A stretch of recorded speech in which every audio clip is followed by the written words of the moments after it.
Hey, good morning. Actually, it's not morning. I don't even want to lie to you. It's not morning. It's like afternoon. However, if you're watching this in the morning, then it is morning because this is still your AM accountability. Listen, I am just leaving an event that I am excited about for a couple reasons. One, it is called Visionaries for Change. It's a giving circle, literally, where entrepreneurs come together and give so that scholarships can be provided and monies can be given to nonprofits. It is literally a philanthropy group that comes together, exchange ideas, share thoughts, but most importantly, they give to make a change for others, which is why it's called Visionaries for Change. And an amazing thing happened because after our little gathering, we actually took a photo in the same spot that the Norfolk 17 took a photo. Now, I'm not sure if you're familiar with the Norfolk 17, but the Norfolk 17 are 17 African Americans in Norfolk, Virginia, who integrated the schools there. And they didn't just integrate schools, they made it known that there can be change, that everybody should have opportunity. And as a result, the Visionaries for Change took a photo in that very same place that they took a photo to show that because of what they have done, we have become. And I want to say that again. Because of what they have done, we have become. Which brings me to our accountability today. Because our accountability today is me asking you a simple question.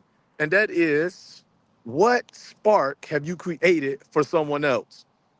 I was looking at this Tupac documentary not too long ago, and Tupac said something I thought was really, really phenomenal, life changing. He says, "You know what? I might not be the one who changes the world, but I want to at least inspire the person who does."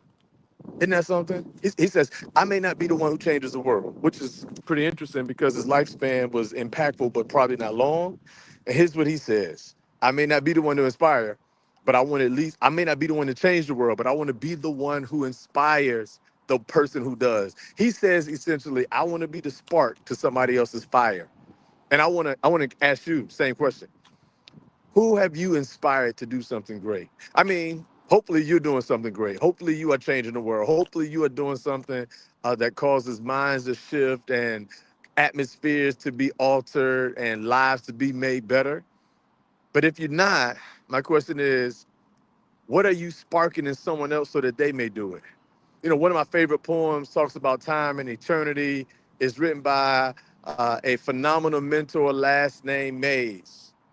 He was actually the mentor of Dr. Martin Luther King Jr. And what's really interesting is a lot of people don't talk too much about him. They don't talk a whole lot about what he did, but he was literally the spark for Dr. Martin Luther King Jr.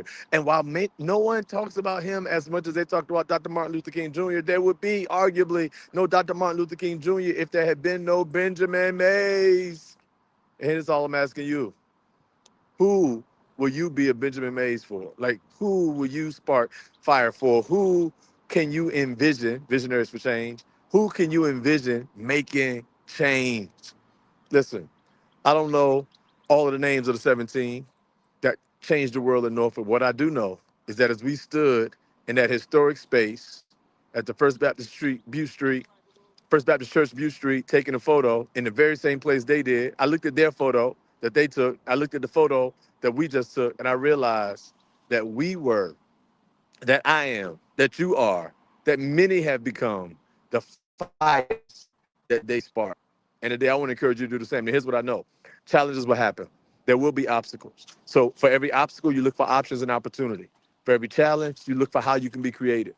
For every moment that you want to give up, you remember that somebody already sacrificed so that you could get to where you are. And in that space, here's what I want you to do: be a spark.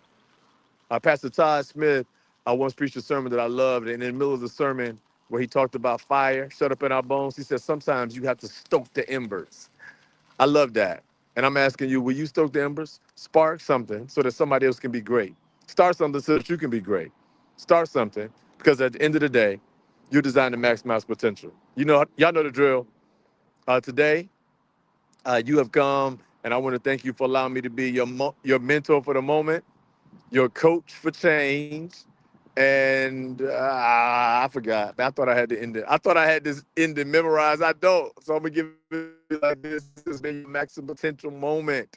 Go out there, create some change. Most mentors have proteges, but I want you to be a pro today. Go maximize your potential.